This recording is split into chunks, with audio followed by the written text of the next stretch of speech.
What's up guys, Michelle V here from Signature Stages, and in this video we're talking making a bunch of money using virtual events.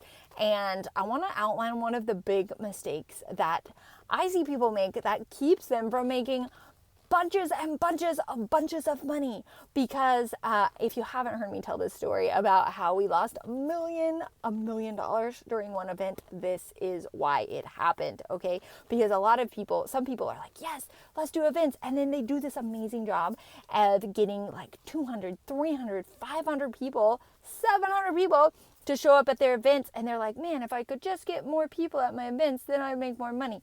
But here's the thing. They'll get these big events, but then they won't sell them a high ticket thing, right? So if you have a ton of people, and people who are in sales and people who are in event sales are like, what? You didn't sell them an expensive thing, right?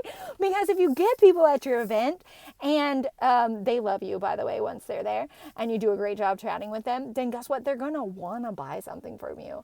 And they're going to be willing to buy something very expensive from you. So the fact that you did not even offer it to them, like not everybody's going to buy it, that's totally fine. But 20% or more are going to buy that thing from you, and you didn't even offer it to them. So because you didn't offer them this amazing thing, you missed out on $100,000, $200,000, $1 million, maybe even multiple $1 million from the event that you worked so hard to create.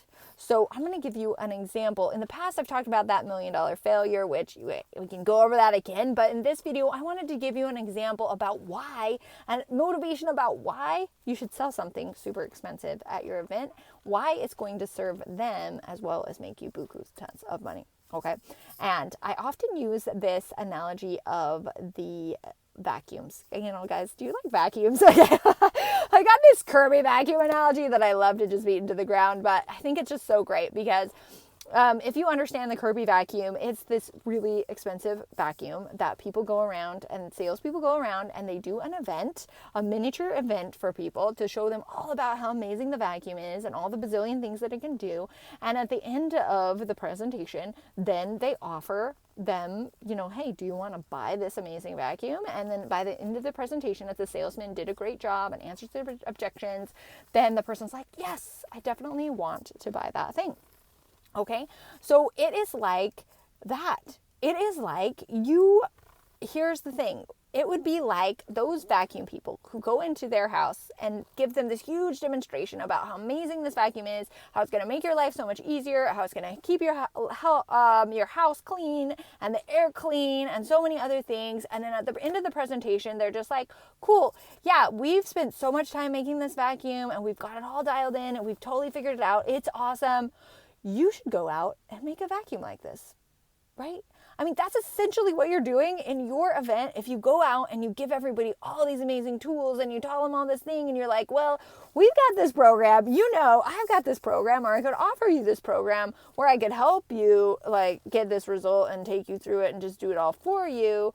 But whenever you don't offer them that experience at your event, it's like saying, hey, you should just go out and make your own vacuum and figure that out on your own and just, you know, do all the try and error yourself. And like nobody's going to go out there and make their own vacuum. And I know that's an extreme example, but like with the thing that you sell, it's the exact same thing. Nobody's going to go out there and figure it out, and if they do, it's going to take them so much longer. It's going to be so much more painful for them, and it's going to cost them way more money than if you just created even a very expensive thing that they could buy, that they want to buy at your at your event. So create an amazing offer like the Kirby vacuum that's got great guarantees and it works well and people want to use it and all the things, and then offer it to them. And they'll be so happy that you did. And so will you, I promise. So go out there, crush it at your next event. We'll talk soon.